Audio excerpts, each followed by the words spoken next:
Welcome one and all to Last Stop Penn Station podcast featuring Carrie Silken and Ian Riccoboni.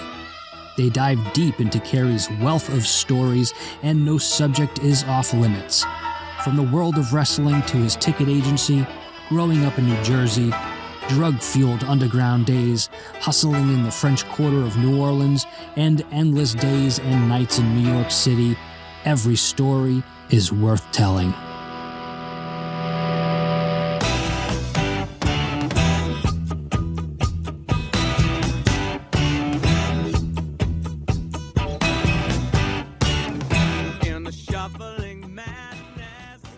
Hello, everybody. Welcome to another exciting edition of Last Stop Penn Station. Ian Riccoboni. Another summer sizzler. Yeah, this is weird. There are more summer sizzlers than there are sizzler restaurants, Carrie. I hope the summer sizzlers continue. I was complaining. Smacked me in the face. I was saying it was too hot today. Right, you're usually famous. Yeah, I'm famous for saying that I don't care how hot it is. Yeah, but the weather's great. The summer's fun. Mm-hmm. I was unable. We got a very good reaction last week. I heard from some of my old local friends who attended the original Ginder Pit with me. Oh wow! Amazing. Yes. Yeah. And you found pictures of the diving horse. I found pictures. I posted the diving horse. Yeah. And our producer AJ and I have really been enjoying Boardwalk Empire. Mm-hmm. That's got to be the most brutal of all these shows. You know, you'd say, well, The Sopranos, there's a lot of violence, and mm-hmm. this show and that show, and Game of Thrones, and all these shows. But this is very graphic violence. But the diving horse was doing this thing in Atlantic City way back then, mm-hmm. as well as all kind. They had they didn't have a two-headed the Siamese style, which we confirmed has been at the On-Time frequently until 2017. But they showed the half man, half lady. Oh, the guys, so just their face. Styled like with a nice male haircut. The other side was styled with a lady's haircut of the early 20s, and had like a dress on one side and sort of a waistcoat on the other side. Just some real classic stuff. But the diving horse, my good friend Joe, who I saw today, who worked at Rave Review for many years, and he's 10 years younger than me. Mm-hmm. He told me that his aunt, and I believe his mother, or maybe his grandmother, mm-hmm. took him to Atlantic City when he was a kid. So if I saw the diving horse in the 60s, he saw the diving horse not once, but twice. Wow. In the 70s. He ran into the diving horse. Yeah. Ran into on the Steel Pier, of course. Right. Maybe into the early 80s. Wow. Now it's banned. Yeah. Seems like there's a lot of room for error with the poor diving horse. So. Yeah, we were asking last week about how big was the pool, mm-hmm. and the pictures that I came up with over the years. It wasn't a very big drop, but it was high enough. Yeah. And pool didn't look that big to me. Oh, geez, yeah. But they knew what they were doing. Hopefully. I hope so. But yeah, Joe told me that, and I was saying, they would have third-grade attractions, like maybe one-hit wonder bands. Yeah. Joe saw and I mentioned the great Duck Ellington. Oh, yeah. Well, Joe talk about a legend of jazz, the great Count Basie band. Oh, no way. Yeah, so I don't remember who I saw. So it was probably, because Count Basie was not a grade C at all. Yeah.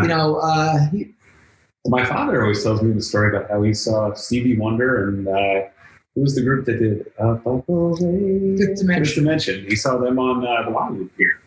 Cool. Around that time period. Yeah. Well, hopefully you'll get to watch.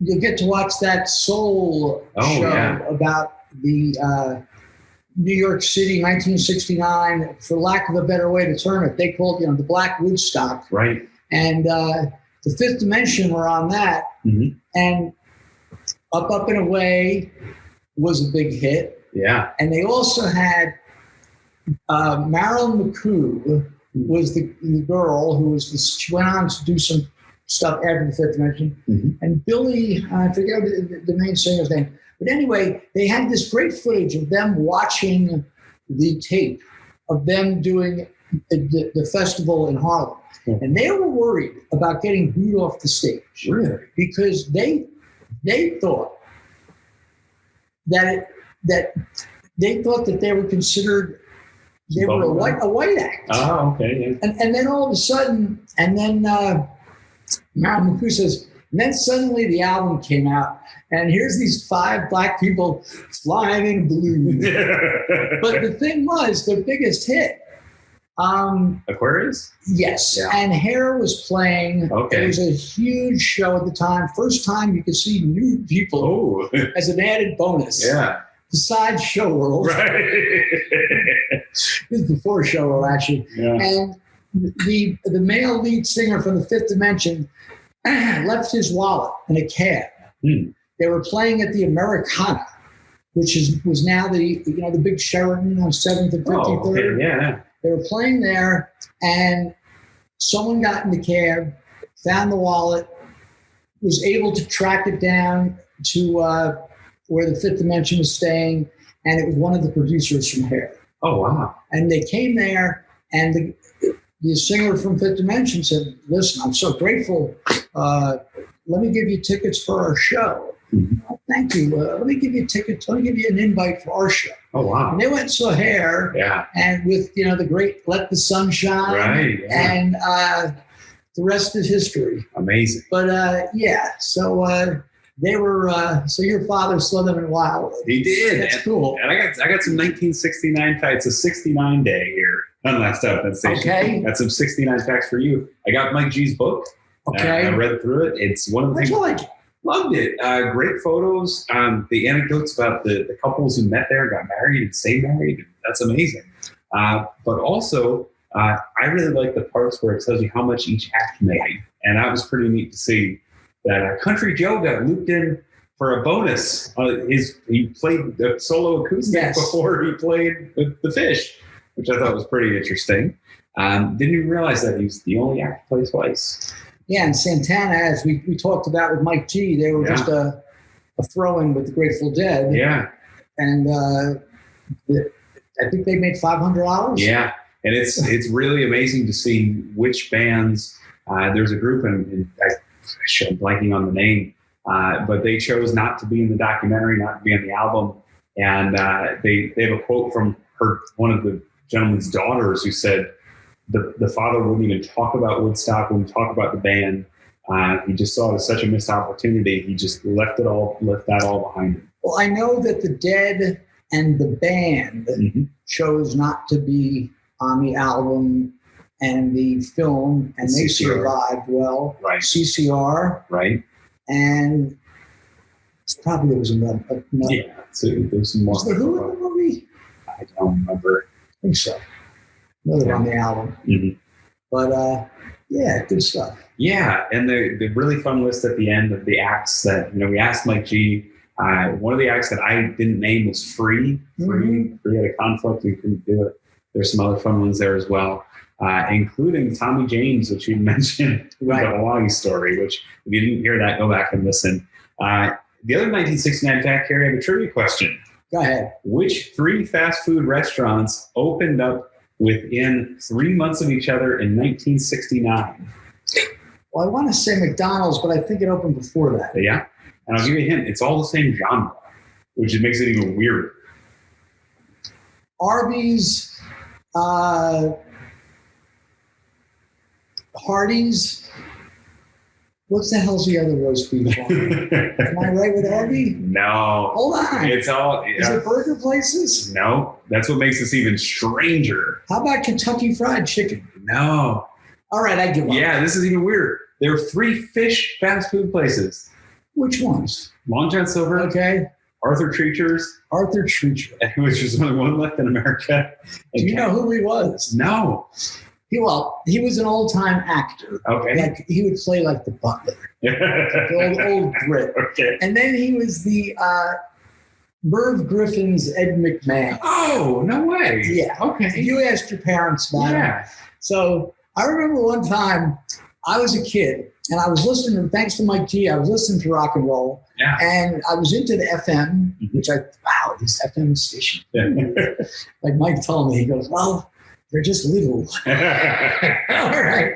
But I got I had the Vanilla Fudge album. Oh, okay. With Keep Me Hanging On? Yes. Yeah. Keep Me Hanging On, which was a 7-minute epic. And they cut it down to 3 minutes to make radio play. Yeah. The FM stations would play the whole version. But anyway, Merv Griffin had Vanilla Fudge on. And they were, they didn't have a lot of rock and roll on that kind of show. They'd have a Tony Bennett. Sure. They'd have a Gladys Knight, and very rarely would they have that loud. And they probably did You Keep Me Hanging On. And after I just remember this, after I was watching my mother, she's like, ugh. She knew good jazz and good classical. But at the very end, after that end of Keep Me Hanging On, you know the end? Right? Boom. Yeah. They cut after the quick Merv Griffin is like, the Vanilla Fudge. And he goes, and they cut across to Arthur Treacher sitting on the couch, just like, Gary's pretty much hypnotized right now. He was hypnotized as if his head was blown off. But he was a classic character. So we had within 3 months. We had the Treachers. Yeah. And what was the Long Gut Silvers? What was the third? Captain D, which is still never heard of it. Yeah, that's still around in the Midwest. So it blew me away. Well, speaking of the Midwest, we got the pride, one of the prides. Yeah. The pride of the Midwest. Is Minnesota considered the Midwest? I'd say, what's that? Yeah, that's the Midwest. We have our good friend and Ring of Honor events coordinator, former longtime wrestling and music promoter, as well as legal genius. Yeah, one of the few men that was at WCW start to finish as well. Right. Gary Juster joining us today. Mm-hmm. So I'm more interested in his time with the old school wrestling and his political stuff. Yeah, Gary's he's a well-connected man. And we're going to hopefully ask him some questions and get some answers about that, about his time. It's interesting. He wound up with a Minnesotan, but he didn't know the famous Minnesotan, until he got to DC. So yes, we're trying to figure that out. He was a Walter Mondale guy. Yeah, so we'll see how he got connected with Vice President Mondale. We'll talk about if he ever met Jimmy Carter. And I've got some questions about how the Ring of Honor sale. You always mention how he was the bridge that got to Sinclair Broadcast Group. So we'll ask him about that. And he really was. I mean, because as important, and I'm not diminishing Jim Cornette's. Mm-hmm. It had to be whoever. Yes, it had to be a confluence of the right time and the right people. But Gary knew Joe. Yeah. Joe Kampf. Yeah. And that was the tie-in. If Jim knew Gary, mm-hmm. Gary knew Joe, and I know you. And you know me. I got you, babe. I got you. That's more the speed of Merv Griffin. Exactly. Yeah, that's more Merv Griffin. I think Sunny Show have been too expensive for them. Right. They have their own TV show. That's true. Yeah, they were a hot act. But we have another hot act coming up right now. It's Gary Juster joining us on Last Stop Penn Station. Thanks so much for joining us this week. And we have a special guest, Carrie. It's a man you and I know very well. Longtime wrestling promoter, good friend of ours, great taste in music too. And also one of the reasons that Ring of Honor still exists. Right. One of the big reasons. But it's most of all, he's our friend.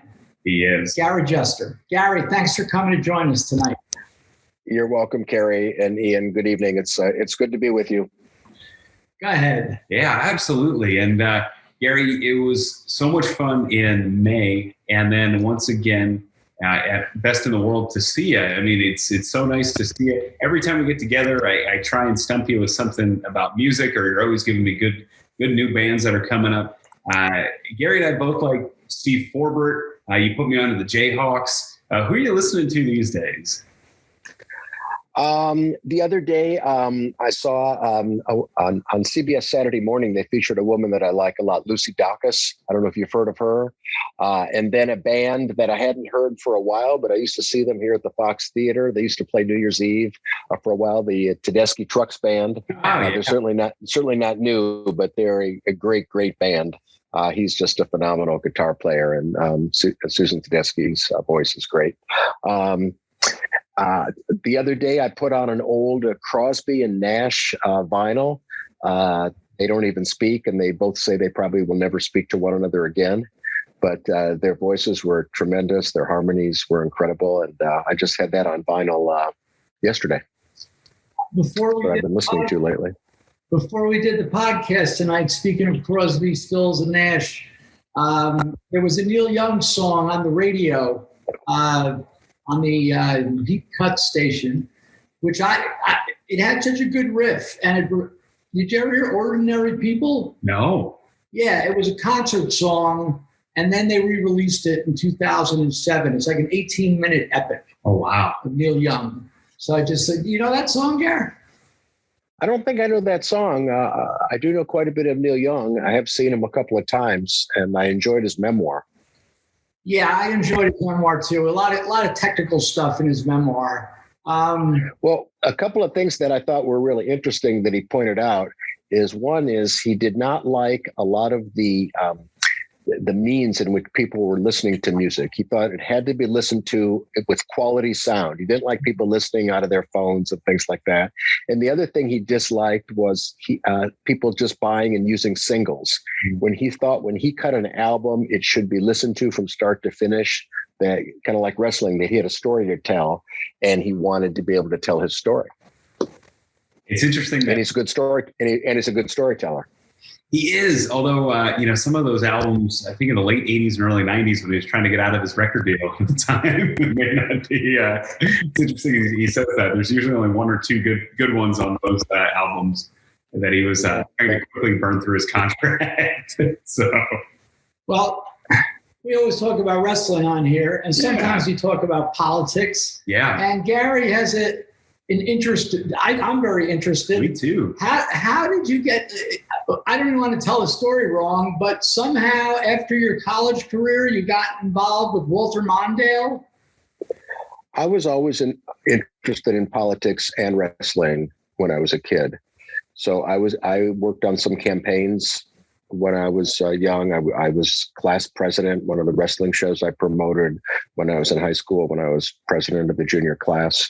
So I was always interested in politics. And when I went to college, it was in Washington, D.C. at George Washington University. And I was a volunteer intern at then Senator Walter Mondale's office. And then when he became vice president, that was what they now call a gap year. That was my year between college and law school. And I worked as a staff driver for Vice President Mondale. So those were pretty heady experiences for a young kid. How was he? He was a very Did he treat you decent? He was a very decent, kind of stereotypical Minnesota nice type person. He was appointed Attorney General, I believe, when he was in his 30s, and then won re-election, and then was appointed to the U.S. Senate when Hubert Humphrey became vice president in 1964, and then was re-elected a couple of times. And then Jimmy Carter put him on the ticket when he ran for president in 1976. And they served the one term, and then they got beaten very badly by Reagan in 80, and then Mondale ran in 84 as the nominee, and he got beaten even worse. So, but then when Bill Clinton became president, he appointed Mondale to be ambassador to Japan, and Mondale said that was the best job he ever had. So how long did your political career or your affiliations with these politicians last until? Well, my gig after Mondale was with a guy I met through the Mondale campaign, a guy named Bob Torricelli, who later became a U.S. Senator from New Jersey. But I worked on his congressional campaign and worked at his office for a while. But during that time, Bruno Sammartino became a mentor of mine. I don't know quite how. I don't know how I really deserved that, but it was it was really great. It was really great for me. And the members of Congress had a Watts line. Back then, long distance was expensive. So they had these free lines called Watts lines. And I would tie up the congressman's Watts line in the morning talking to Bruno. And if you know Bruno, if Bruno liked you, he loved to talk. And Bruno would talk for a good hour. I got in trouble. I finally got fired from my friend, the congressman, because he said, you just need to pursue your wrestling career full time. You're more cut out for that. And I was, and I left there and I started doing wrestling full time. So Jimmy Carter was a huge wrestling fan, and Jimmy Carter being the president, as Mondale was the vice president. Did you ever get to meet President Carter, and did you have any inkling? This is the famous story about his mother and loving Mr. Wrestling too. Did you get to meet him at all? And was there ever any wrestling in the White House that you were aware of? I only met Jimmy Carter once to briefly shake his hand, very briefly. There was no discussion of wrestling. I don't know that he was a, quote, huge fan. I think he was probably a fan, and his mother probably a bigger fan. But he was very gracious. Mondale never liked wrestling. No one in that office liked wrestling. It was rarely discussed. His mentor, Hubert Humphrey, liked wrestling, or at least was politically good that way. And Vern Gagne used to have Humphrey on his show about once a year. He'd go on his live all-star wrestling show. But Vice President Mondale was never a wrestling fan. So you mentioned Vern Gagne. We were going through your life and your career pretty quickly, but it gets interesting because you end up becoming friendly with Vern, right? When I was a high school kid, besides wrestling and politics, I liked baseball. And I loved to go to the Twins games in Minnesota. And I always got the annual yearbook. I loved the yearbook. There was a picture, there was a story on every baseball player, and their height and their weight and where they grew up and, all that kind of stuff. And I had this idea that they should do one for wrestling. The Vern should do it for the AWA. And I had an uncle who was a printer, and he offered to do a 2-page spread for me, a sample spread. And I went to the TV station, and Nick Bockwinkel befriended me. He loved the idea, and he gave me an interview. And then my buddy, whose name was also Gary Halverson, took pictures. And Nick kayfabed, he wouldn't tell me that Vern owned the promotion. He just told me that as world champion, Vern had a lot of influence. So there was always that kind of wink, wink. I mean, they would never smarten me up because it was the kayfabe era. They were very protective of the business. And, obviously I knew more than what they were telling me, but I had to kayfabe back. I think that's kind of how I got to be friendly with them. They knew that I was respectful. I wasn't, I didn't try to pretend like I knew more than I knew. Did you ultimately publish some kind of, was there ultimately a publication of some kind with them? Not only was there a publication, but I'm surprised and I will say rather disappointed that you don't have a copy. I actually did 3 yearbooks. Wow. The first one was in 1972 for Vern Gagne with Vern on the cover, of course. The second one was in 74, 75 with Vern again on the cover. And then by that time I was living in DC, going to school there, and Vern introduced me to Vincent J. McMahon. And the last one was the WWF yearbook in 1976 with Bruno and Ivan Koloff on the cover. Oh, wow. And if this was a video broadcast, I could show them to you, but this is audio. You're telling me it's audio only. So did these yield any money?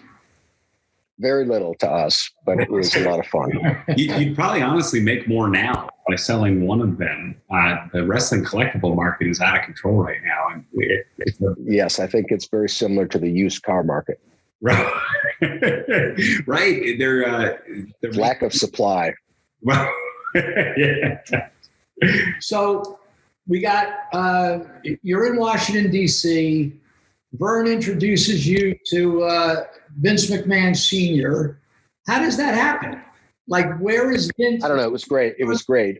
My buddy Gary had moved out to DC from Minneapolis to get away from his parents and his life there. And it was 1975. I was 21 years old. Oh, what a great we're living in DC, and we used to drive to the Garden from Capitol Hill. It took us about 3.5 or 4 hours in my Olds Cutlass, and we would drive up there, and then we would shoot the matches, and I'd interview the wrestlers. And then we go to the Euro 2 across the street from the Garden. We used to call it the Gyro 2. We didn't know any better. It's still there, I think, Carrie. Yeah. The Euro 2.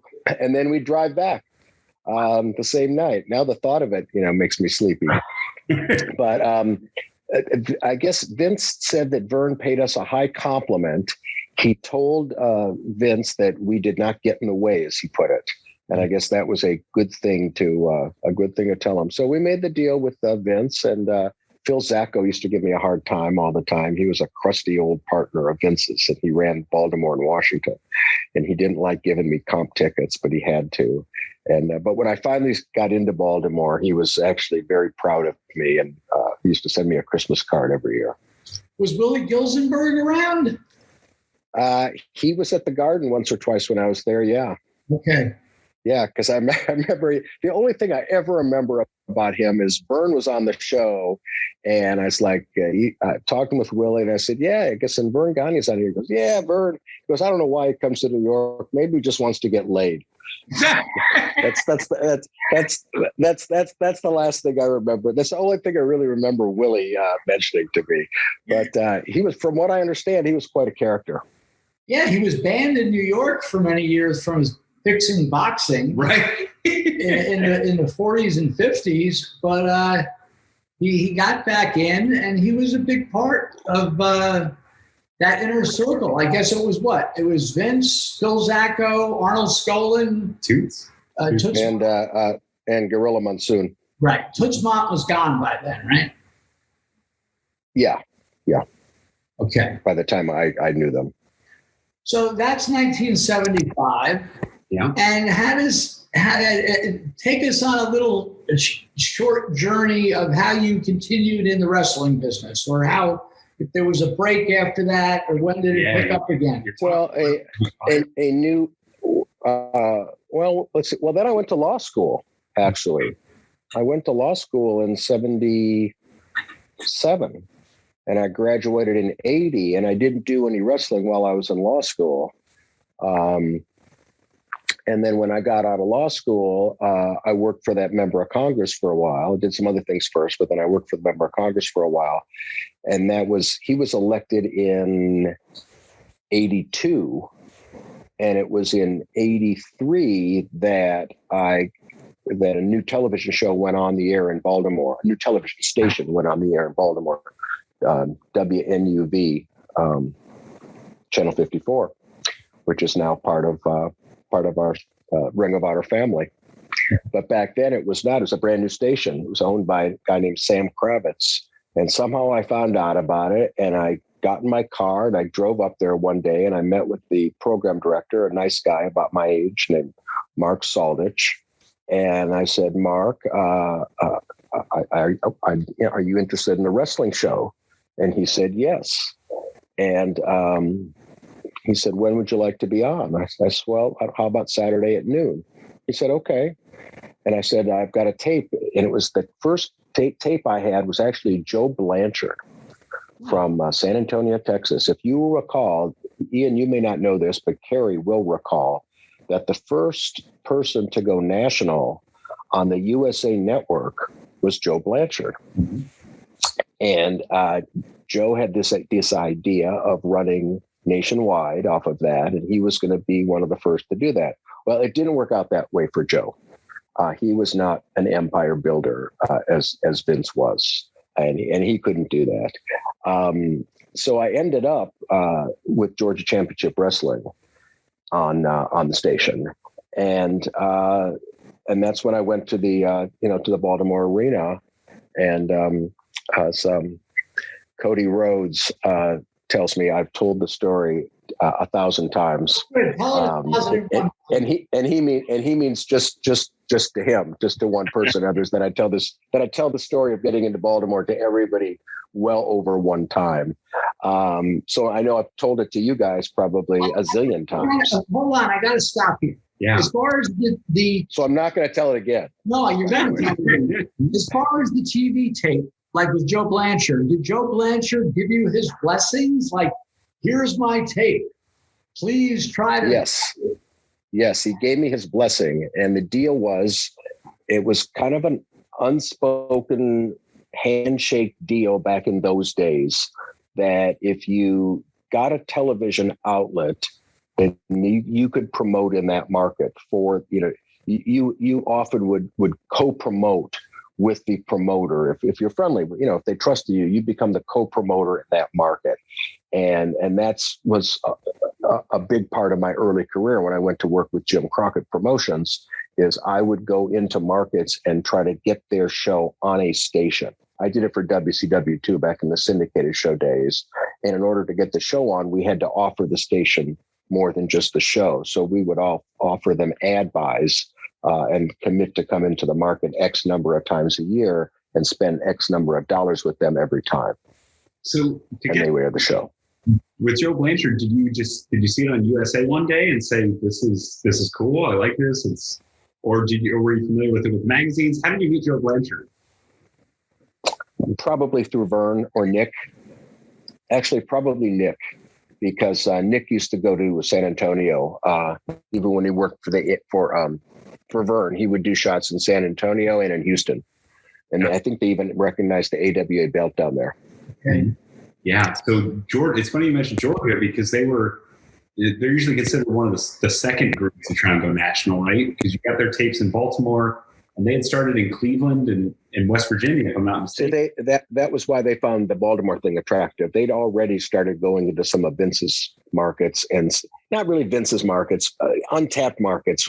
Vince may have gone in there too, but yeah, they were going into Michigan and Ohio, and I guess they were almost kind of dead markets at that time. It was kind of the end of the territory days, and but anyway, that's where they would go. If you watch the old TBS shows, they'd have the Ronnie Garvin or Flair talk about, whether it's in Grand Rapids or, Lima, Ohio, so yeah, we got them on in Baltimore and then did our first show there in February of '84. Do you remember before you were born, Ian? Right. Do you remember who was in the main event of that one? Sure. It was the mysterious Mr. R versus Ted DiBiase. Okay. And Mr. R. Wildfire Tommy Rich, right? In a mask. Yeah. We're not really sure it was him, but we think it was him. His physique was very similar. It might have been his brother. So you get the Georgia wrestling on the station in Baltimore, and it's running how many months or how many weeks until you try to? I'm going to try to run a show. It was probably on about 6 months. Okay. And we had gotten a rating book, and we had gotten, a respectable number. I think it's like a 3 rating and a 10, 12 share or something. It was respectable. It was real respectable. Yeah. Pardon me? That would be huge now. It was huge. And that's what gave us the thought that we could, we knew people were watching, and plus cable was becoming, not, it wasn't by any means ubiquitous then, but it was certainly more and more common. I know I'd lived in DC at the time, and I couldn't get it when I was in DC, but when I moved to Arlington, Virginia, I could get cable. I find it fascinating. Like, how difficult was it to coordinate everything, get the building, coordinate with Georgia Championship Wrestling? Yeah. I mean, it sounds like a very, that there's got to be a lot of steps in the puzzle.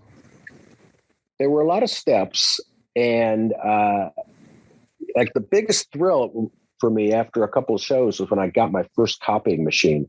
I used to drive almost every day to the copy store to make copies of things. I was typing up press releases and sending them out. I did everything myself, like with the typewriter and stuff. It was 1983. '84.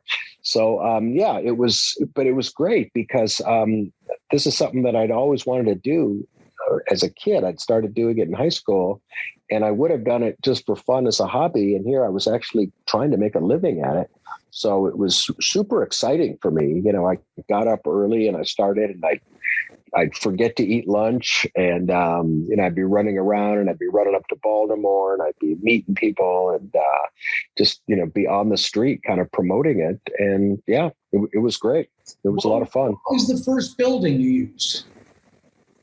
What they then called the Baltimore Civic Center. Well, that's a major building. Yeah. I know. Who's paying the down payment, or how did the mechanics of this work? The rent, I think back then, was a minimum of $12,500 versus 15% and 2.5% box office, plus security and stuff. So the down payment, I think, was $5,000 or something. The insurance, I remember, was $150, and I bought it through the building. It was much cheaper then. Right. And so yeah, I was at risk. But I thought it was a reasonable risk. So Ole Anderson didn't say, here's the money, Gary. No, he didn't give me any money. Right. But I controlled the box office. So when we went to settlement, at least I had some leverage there with Ole, who could, from the very start, tried to kind of be, he was always a curmudgeon. He tried to bully me, of course.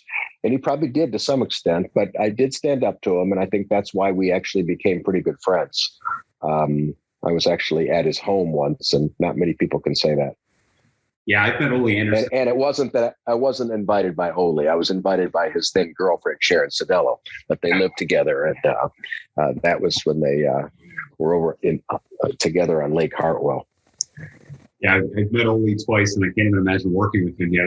Just an intimidating man. Oh, I worked with Ole for a long time, because then he came back to WCW on 2 different occasions as booker. Right.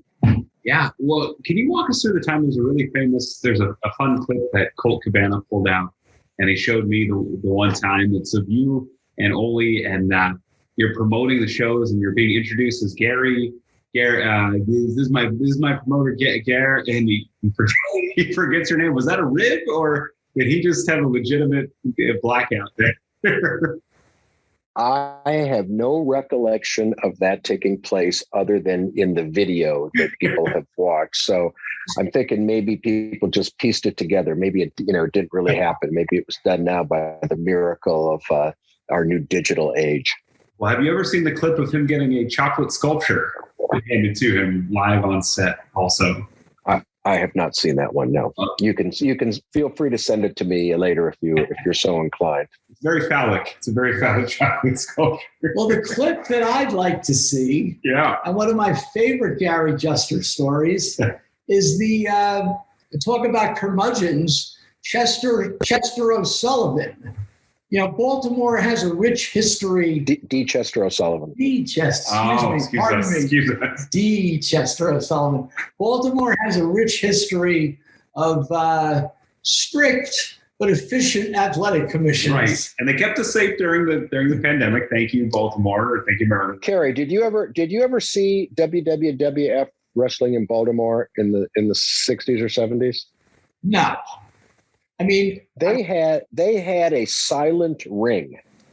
The ring made no sound on a body slam at all. It was the worst ring. I'd come from Minneapolis. Vern always had, a traditional wrestling ring that had some sound, and there was no sound. It was weird. And I remember the first time I met with Chester O'Sullivan telling me that, it was their ring that the wrestling people used, that it was the best ring in the country. And of course, needless to say, I did not use that ring. The first guys to bring me the ring were the Hebner twins. Oh. First David and then Earl. They used to bring the ring up from Richmond. Oh, wow. Well, maybe you would grace us with the story when I guess it was Georgia Championship Wrestling had a split crew. No, that was with Crockett by then. Georgia Championship only lasted a couple of shows. Let's jump ahead to that story, please, if you don't mind. Well, Crockett for a while had that private plane. It was kind of sadly one of the undoings, I think, of the company was all the money spent on the private planes. But we had Baltimore and Philly running the same night, which was really aggressive. And we had really good houses there, big houses in both. They were at the Civic Center. We were downtown. We were in Baltimore. But there were no cell phones or anything then. So the only communication could really be through the box office, and you could never know for sure when the plane was coming in. But we knew it was going to be late. So we had a long intermission, and I had to figure out something to do for intermission. So we gave a plaque to D. Chester O'Sullivan, a Lifetime Achievement Award for the chairman of the athletic commission. What, the plaque in the back? There's the plaque. God, no, we had a nice plaque made. So he normally wouldn't even stay for the matches, but he did that night. And as soon as he got into the ring and Gary Capetta announced him, everybody started booing. and he grabbed the microphone like a heel wrestler, told them all to be quiet. And anyway, we gave him the plaque, but it was still a long wait. Looking back, that was really risky, and they didn't turn out that well, having those long delays waiting for the plane. But anyway, we used to do that kind of stuff. Well, speaking of risky, you went into Vince McMahon's territory. I mean, that's where Superstar Billy Graham won the title. They'd run Baltimore for forever. Yes.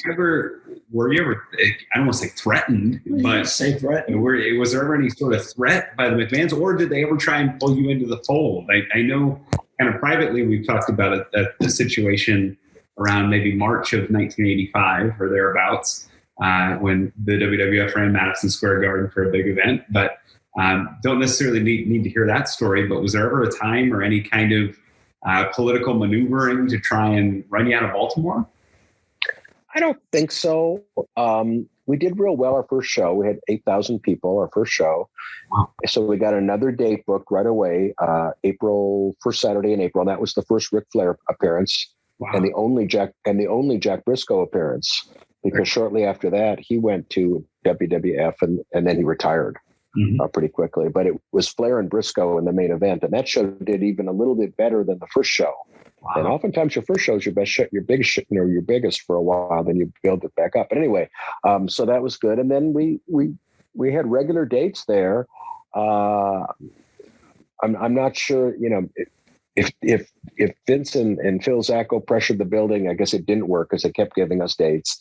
And as I say, Phil Zacco was actually kind of proud of me. I'd still go to their show sometimes, and he would, kind of give me the attaboy thing. And so I think he maybe thought that in some ways that he had been helpful, giving me the free passes. Was the new Capitol Center open by then? Like, in other words, the WWF run in the Capitol Center? Yeah, the Capitol Center opened, I believe, in the very early 70s, because I remember going there as a sophomore, I think, to see the band with Bob Dylan with the band.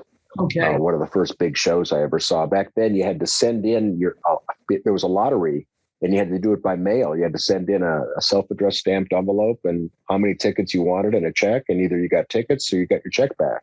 And we got 4 really good tickets. Miracle. And I'd never seen Dylan or the band. I hardly even knew of the band then. But once they started playing, I recognized a lot of their songs. So I realized I actually did know them. I just didn't know it was them.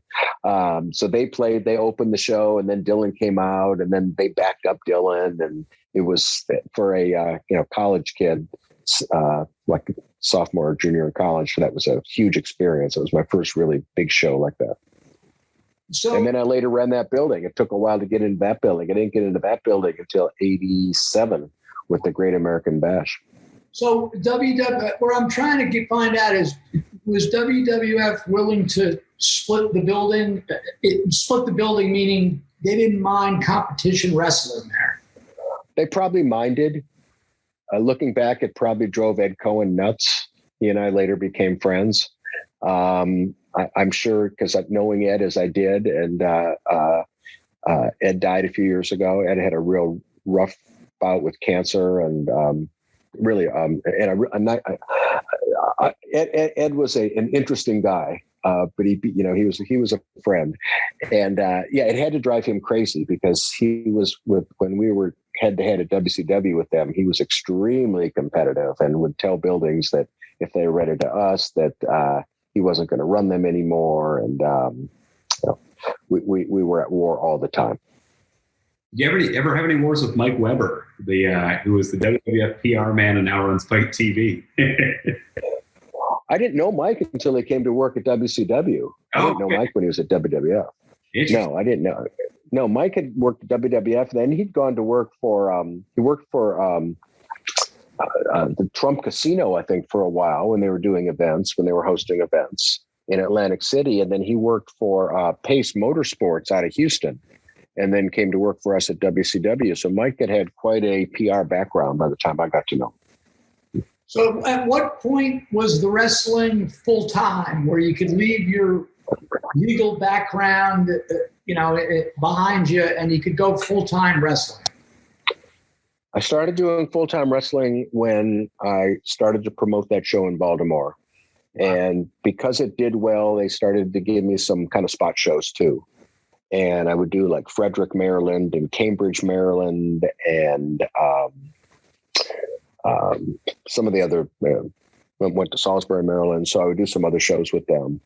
And then Pro Wrestling USA started because they stayed in touch with Vern, and they got TV in New York on WPIX, and we did the shows in the Meadowlands. So I started to get real busy with doing a bunch of shows. I was doing sometimes 2, 3, 4 shows a month, but for me that was a lot because I was doing it all on my own. It's amazing. I was typing my own press releases. I was little did we know you were behind the scenes at the Meadowlands. I was at the Meadowlands for Pro Wrestling USA as a fan, and all these years later, we meet up in Ring of Honor. It's really cool. But after Pro Wrestling USA, and then were you ever employed? Like, at what point were you employed? So in other words, you weren't booking these shows independently.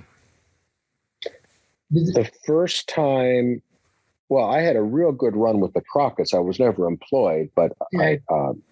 I was a partner in Baltimore and Washington, and then he paid me to book the towns, and then he paid me to run the towns. So I wasn't, employed, but I was making a lot of money for me back then. So it was just, again, I had to pinch myself because it's like this was something I loved to do, and I was actually making a good living from it. When Turner bought out the Crockett's, that's when I became a TBS employee, a WCW employee. So that's the first time I worked for a corporation in wrestling. Did you move to Atlanta at that point? No. I worked out of my home in the DC area. I promoted a bunch of towns.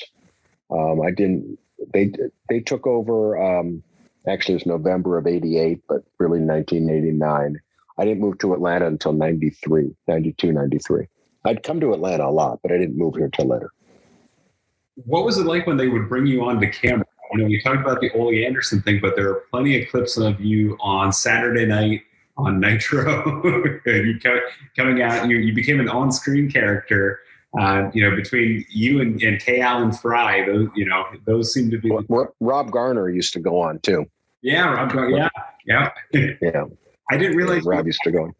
I thought you were just kind of characters. I didn't realize you actually had a little bit of sway. If they asked me to do it, I would do it. I never asked to do it, but if they asked me to, I would do it. But what it did is that's when I first got to know Gene Okerlund, who was one of my favorite people to be around. For a couple of years, we would travel together. Gene had a place in Sarasota and still in northern Minnesota in the summer. So he would fly into Atlanta. A lot of fun to be around. Yeah, so he would fly into Atlanta, and we would board a plane together, or if it was a show around here, I'd pick him up. We'd drive somewhere. But yeah, Gene was always a lot of fun. Gene was always very quick-witted, always loved to party. always, Gene had, kidney transplants. He had heart surgery. He was still, drinking vodka and smoking cigarettes and partying until probably toward the end. He made it to 76, but he was a real character, a real funny guy. You ever go to any concerts with Gene? I know Gene loved rock and roll. He had his own album in '58. He was a disc jockey at WDGY in Minneapolis, one of his early gigs. But no, I never attended a concert with him. No, and what was it about Minnesota? I mean, you had a whole crew of them there at one point in WCW. You had the Road Warriors. Barry Darsow was in there. John Nord, Kurt Hennig, Rick Rude eventually comes in too. Yeah. Well, almost all the guys you mentioned were trained by Eddie Sharkey. Right. So there were two kind of rival trainers in Minneapolis, Vern and Eddie Sharkey. They never got along at all. In fact, there's a famous story where Eddie Sharkey took a gun and shot up the Minneapolis Boxing and Wrestling Club one day in the Dyckman Hotel many years ago. And the first time I met Eddie, I told him I was doing this yearbook for Vern. And the first thing he said to me is, I'm not a Gagne fan. So he was but he had a gym and he trained all those wrestlers that you just mentioned. Yeah. And of course, Vern trained Ric Flair, Jim Brunzell and Greg Gagne, Cosro, the Iron Sheik, Ricky Steamboat. He's got a pretty impressive list of Ken Patera. Pretty impressive list of alumni. Yeah. Great Chris Taylor. Chris Taylor, there you go. Yeah. Chris Taylor sadly was a flop, and then he died real young. They had him on Wild World of Sports, if I'm not mistaken. Yeah. He was an Olympic wrestler, but did not have quite the run of Brock Lesnar. Right. Was there anybody? We talked about Ole Anderson. Was there anybody who was just a sweetheart, backstage, somebody that you got along with real well? You talked about Gene. Was there anybody else that Tony Schiavone always talked very highly of you, Jim Ross as well? Both of them were great to work with. Tony, I'm still in touch with both of them. Jim and I had many nights out together back in the old days. Tony, of course, still married to Lois. A bunch of kids. I've met some of his kids. One of his kids, I think Matt, I may have the name wrong. One of them became a master brewer, and he has been the brew master in various Atlanta pubs where they make their do local local microbrews. So he's kind of a well-known character in the beer world. And now Tony's got grandkids and stuff. So. Yeah, really enjoyed working with them. And the wrestlers, for the most part, I've really enjoyed working with, and from way back. And every once in a while, I'll see him at one of these gatherings. And, guys like Rick Martel and Sergeant Slaughter and Barry Darsow, if you mentioned. So many of them have died young, which is really sad, Road Warriors and Kurt Hennig and Rick Rude. And that AWA group, though, I mean, Nick Bockwinkel had an amazingly long life. Rick Martel. Nick Bockwinkel died at 80, but had pretty bad dementia. Started in his probably early 70s and then got worse. But I think 80, I guess, for a wrestler is pretty old, but. Not considered old by today's standards. I mean, Kerry's almost 80. Yes. I feel like 90. You're great. Well, what was it like? We're going to skip ahead. Was there any venue, when we talked about Baltimore, was there any venue you desperately wanted to get in?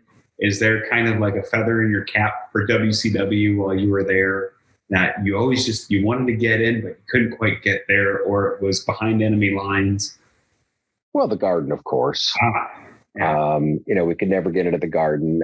We did get into the Boston Garden. Right. It was an exclusive with McMahon, but they never ran the summer because it wasn't air conditioned. And so they gave us a date, I think, in the middle of July. We took a chance, and it was hot as hell in there. It was like 90 degrees outside, probably hotter than that in the arena because we had a big house. and it was hot. It was very hot. But at least we did get into the Boston Garden. So that was a thrill. And the other thrill was because Ed Cohen was so good at keeping us out of buildings. When we were really hot with nitro and I couldn't get into the building in town, the major building, we went to domes. Like in St. Louis, we couldn't get into the new Kiel Center. So we went to what was then called the TWA Dome and did 31,000 people. I mean, it was huge. It was in December, a traditionally bad month because we were just that, Goldberg was hot. It was just, it was a big time for us. And in New Orleans, we went into the Superdome and had a big house there. And we would configure the domes so that they shot great. You just sell one corner and plus ringside, so you could make it look full. So it was great. And then, of course, in Atlanta, where we could go to the building, but they were building the new building. We went to the Georgia Dome. You probably remember that, the Goldberg Hogan match, and that was almost 50,000 people. I was going to say. So those were pretty. Booking those venues and working with those domes and that was a lot of fun, and those were really great experiences. Can I ask you how you ended up in Wyoming? Was that an Eric Bischoff call? There was one Monday Nitro that was in Wyoming in '99. It might have been. My guess is we were doing that pay-per-view in Sturgis and needed a place nearby. Yeah, because there were some WCW ran some far out places. Spokane ran one of the pay-per-views. We ran everywhere. Yeah, we ran all over. We ran Vancouver. Yeah. WCW even came to Stabler Arena. I think I have a weird childhood. Yeah. I think I met you in Stabler Arena in Bethlehem. Probably. Because you were with Doug Dillinger, scouting the building as my mom and I took our seats on ringside. Yeah, very, very possibly at Lehigh University. Yeah, at Lehigh University. That's where my wife works now. I'm trying to think of the name of the guy who ran it. The same guy ran it for years and years and years. Yeah. But I could get it on multiple choice, but I won't be able to think. Pretty much defunct now. Right. Yeah, they built a new building in downtown Allentown that's beautiful, state of the art, and everybody goes there now. Yep. So.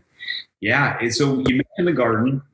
We talk enough about Ring of Honor, so we thought we'd let you off the hook. But in terms of the Garden, you told the story of how you got it on Kevin X podcast, on the ROH Strong podcast. So we won't bore the folks with the details. A lot of our listeners are the same. But what did that mean to you? I mean, at that point, you're about 35 years into booking venues and buildings, and that's the one that you drive up to and you got to shoot the yearbook out. And all those years later, you've run a show there, nearly 20,000 people, probably just over 18,000, 19,000. And to know that you did it. It was a huge thrill just to get the deal done, just to really be working with them. It turned out just in one of these quirky situations that 3 of the major players at the Garden were huge wrestling fans. Huh. And they were not only Ring of Honor fans, but they were longtime wrestling fans. Mm-hmm. Sal Federico, who's still there. And they just, they were really excited about it. They were pissed off at Vince because they were taking all the business out to Brooklyn, to the Barclays Center for WrestleMania weekend. And we had kind of built this relationship for a few years. Sal and I met at one of my favorite restaurants in New York, the famous TikTok, in the same building as the Manhattan Center, right, on the corner. Yeah. 24 hours. Typical traditional New York diner. I love the food there. So that's where I met Sal, a few years before that. And we kind of stayed in touch. And then when that opportunity came up, they were very excited about doing it. And so working with them, just putting it together was a big thrill.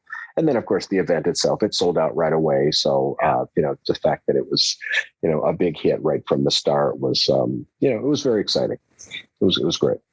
There was that tenuous period where you had it, but we didn't have it. I was going to ask. I did a voiceover for it, and I was told don't tell anybody, don't tell anybody, don't tell anybody.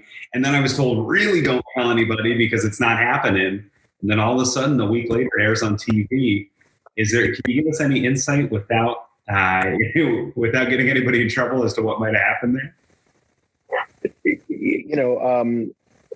As Wally Carbo used to say in Minneapolis, the lawyers got involved. Gotcha. Lawyers got involved and things got resolved. Okay. Gotcha. That's a good answer. Well, besides the wrestling, I know you've dabbled with some other promoting, music, some Latin music. Yeah. Wow. Yeah. Well, actually, when WCW closed, I somehow started doing. I'm trying to think of how, but I started doing lucha libre shows. Where? Here in Atlanta. Wow. At the Gwinnett Arena, or it's now called the Infinite Energy Arena. Mm-hmm. And it's a nice arena out in Duluth, Georgia. In fact, we did some Ring of Honor shows there in some of their smaller exhibition rooms, and it's a nice arena. We actually did 4,000 people our first Lucha Libre show, using indie talent, because in Mexico, and I think it may still be this way, if you work for CMLL, you can still do indie work. Mm-hmm. So we booked El Hijo del Santo and La Parca, the original La Parca, and several others. And I met a real prominent businessman, a Mexican businessman, Alberto Sanchez, who's become a very good friend. He's a restaurateur. He now owns a whole chain of TV radio stations, and he has the Univision TV station in Charlotte. In fact, Carrie met him. Yes, we had dinner before that Ring of Honor show in Charlotte at the what's that Italian restaurant? I forget. No, I was thinking of the restaurant. I know we went to the Grady Cole Center. I was trying to think of the name of the restaurant. It's that Italian restaurant chain that's based in Columbus, Ohio, but I can't think of the name of it. No, much better than that. Much better. Yeah, Jim Barnett thought that going to the Grady Cole Center was the greatest thing. Yeah. So, but anyway, so he then got into doing some Latin concerts, and I worked with him on them for a couple of years. Just for a couple of years.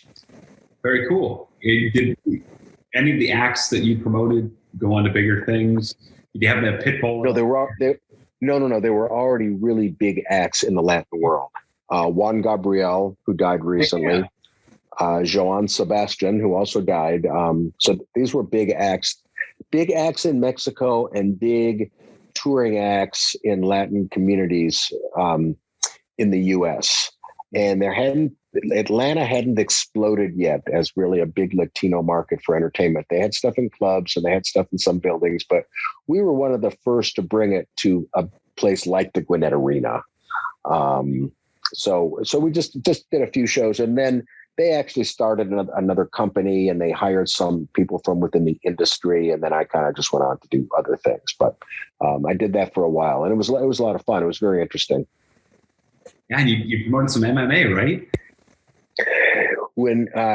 When South Carolina legalized MMA, which didn't occur until probably around 2007, I had met a producer of MMA here in Atlanta, a guy named Brett Moses, who had a company called Fight Party, and he was connected with a kid from Simpsonville, South Carolina, who was going to we were going to do his first pro MMA show at the first legal pro MMA event in South Carolina at we used to be called the Bilo Center. I don't know the name of the building now. They changed the name. And my old buddy, Roger Newton, ran the building. So he gave us a good deal on the building. And this kid was in the main event, and his name was Stephen Wonderboy Thompson, who, if you follow MMA, he has become a big star in UFC. Amazing. Yeah. And so that was a lot of fun too. And shortly after that, you get dragged kicking and screaming back to the world of wrestling, right? Who gives you the call when Kerry says, you know what, I think I'm done? Who does Kerry reach out? Is that Jim Cornette? Because for those who know, Kerry played a pivotal role in getting. No one really reached out. I I'd been away from wrestling for a while, and I kind of missed it. And I went to Charlotte to see that that NWA reunion that Greg Price would put on every year, and that's where I reconnected with Cornette, who he and I were always friendly, but never close, but always friendly. And we started talking, and he told me about Ring of Honor. I'd heard of it, but I didn't really know much about it. Certainly was not on TV in Atlanta until, of course, it was on. What was it, Carrie? The predecessor. HDNet, but which still wasn't on my cable system here anyway, so I still couldn't see it in Atlanta. I could never see it on TV. But I got some DVDs. Anyway, Jim thought that I should meet Carrie, so I flew up to Philadelphia, and then I rode with Jim to Edison, New Jersey. The Inman Sports Center. And we all sat around a table at a Chinese restaurant. It was Carrie and Sid and Ross and Cornette and his wife and me, and I don't know if anyone else was there, but we sat around the table at the Chinese restaurant, and then Cornette and I promoted that show in April at the Grady Cole Center in Charlotte, and with my friend Norberto, who owned the radio stations there, but we got no. We had like one Latino. I think we had one lucha match, but we got no turnout from that community at all, which was kind of surprising and disappointing. But during this time, Joe Koff and I had stayed in touch ever since we had known one another. We were friends for years and years. And Joe's a big wrestling fan and grew up watching wrestling in the Garden and promoted Battle of the Belts when he was with the TV station in Tampa. And when I met Joe in '89, he was the general manager of the aforementioned Channel 54 in Baltimore, WNUB. So I told Joe about Ring of Honor, and I sent him some DVDs, and he liked them. And after Joe kind of worked it through Sinclair, and got the nod finally, and we set up a meeting in Philadelphia with Carrie and Sid and Joe and me, and Joe and Carrie, got along real well, and we had a really nice dinner. Everybody, just was very interested in doing something together, and what that turned out to be was what it is now. It's been 10 years. And who picked up the bill? The kid? Did you stick Carrie with the bill for dinner? It's okay. Oh, okay. I don't remember. I think we might have picked it up, but I don't know. Carrie probably did. He's been known to pick up the tab. Yeah, no, it does. I think what helped the whole deal, and Gary just touched on it, was that I sincerely got along with Gary Juster. Mm-hmm. I sincerely got along with Joe Koff. They were good people. They had long roots to wrestling, mm-hmm. and it was a slow, arduous process. I mean, it took like over a year to finally, well over a year. I think we met. I think Jim and I probably met in August of 2009. Probably. And then we probably had our meeting, I think, in July of 2010. Right. And then the deal wasn't done until really April of 2011. And then it didn't close until June of 2011. Right. But so, it closed, and we're still here. It was a long time. They do their due diligence. I was just going to say, you took the words out of my mouth. Their due diligence is very thorough. Did they ask for Carrie's record at the Peepery in New York City? If they'd known about it, they would have. Yes, exactly. Yeah, good thing our podcast wasn't out yet, right? you would have thought they were buying, I'm not familiar with this corporate stuff. Yeah. But you would have thought they were buying a huge, giant entity. Yeah, they were. Well, they were. It was Ring of Honor. It was a huge entity. But, Sinclair Broadcast Group's a publicly traded company. So that's, they're a big time company. That's what they do. They don't mess around. If they do something, they're going to do it thoroughly. So, yeah. that's what it took. And what was the transition like? Do you remember anything about the early days? Did you? Because I noticed as soon as Sinclair takes over, and I came in my 7th anniversary this week with Ring of Honor, so 2014. But when Sinclair takes over, you start running different towns. You go to Alabama, you go to South Carolina, which really hadn't been done before. You start running different parts of Virginia. We ran. In fact, I was kind of looking over this the other day. I actually have a file of where Ring of Honor ran back in 2010, and we actually ran a lot of the traditional Ring of Honor towns. Okay. We ran the Manhattan Center. We ran Toronto at the Ted Reeve. We ran the Dayton Fairgrounds, one of my favorite buildings. So we actually ran a lot. But then, now we had TV in lots of different markets, and we went to a lot of those markets where we had TV to try and, put on shows for the local fans there. So it just seemed kind of like, the natural thing to do.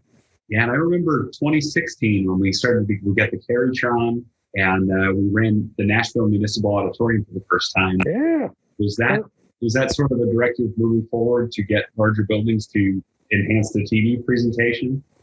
Yeah, that was a huge upgrade in TV. I remember when we did that. It's one of my favorite old buildings. They have all the tickets, the enlarged ticket stubs. It's one of those old totally round buildings. They don't build them like that anymore. And all around the perimeter of the building are the blown up tickets. Bruce Springsteen, $2.50, from 1976 and stuff like that. There's like dozens and dozens of them. It's a great old building. It's amazing that building still survives. Nashville's not a big market.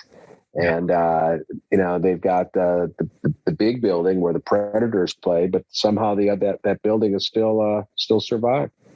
What was that other building in Nashville? We went to the Fairgrounds? No, maybe it was maybe Gary wasn't with us yet. Ring of Honor ran. Yeah, it was pre-Gary. Yeah. We ran. There's a college like right on Broadway. It's Vanderbilt. Yeah, we ran Vanderbilt in the huge, Vanderbilt. Their basketball stadium. A little sliver. There you go. All right. Whatever. We tried. We tried. Gary, listen. Thank you for doing this. We appreciate it very much. You're welcome. I don't know how many listeners you have. Hopefully, we didn't run anybody off. Yeah. Thousands. No, but you're a good friend. As I said in the beginning, mainly you're a good friend, and we love talking to you because you can talk our language, whether it's music or politics or pro wrestling, and you always have a good one-liner for every occasion.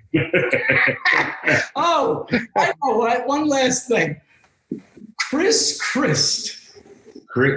Oh, okay.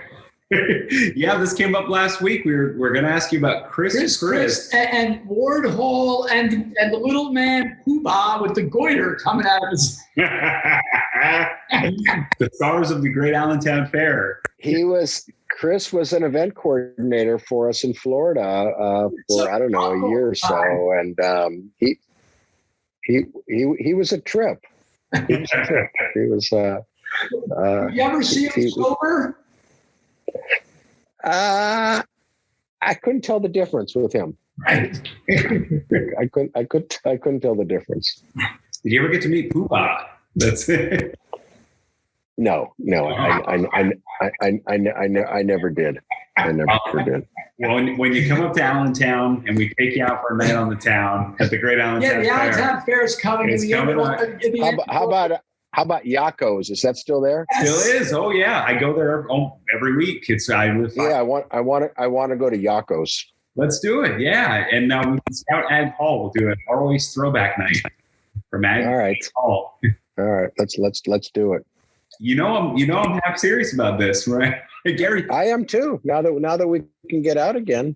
Yeah, Gary's my political consultant too. Gary, I've won an election since you've known me. It's you have won an election? I have. Remember the time I said, hey, I was thinking about running for school board. I ended up not doing that because I had a baby instead, which was a good choice to do that. But I've won an election in Allentown. I'm a precinct leader. It was by default. Really? It was by default. There's no one running. I wrote my name in and I won. I remember Jim Crockett, may he rest in peace. I think his first wife got him somehow to run for the state legislature in North Carolina. And it was one of those elections where there were 4 candidates, 3 of whom were to be elected. And he got 4th, which probably later in life he was probably glad that was the case. Oh. Well, I appreciate you, like Carrie said, for the music. And Gary, I don't know if you know the story, Carrie. Gary went to bat for me when I was thinking about running for school board. Oh, really? And he cleared it with Joe Koff for me, but or at least opened the door to have that talk with Joe Koff, and Joe gave it his blessing.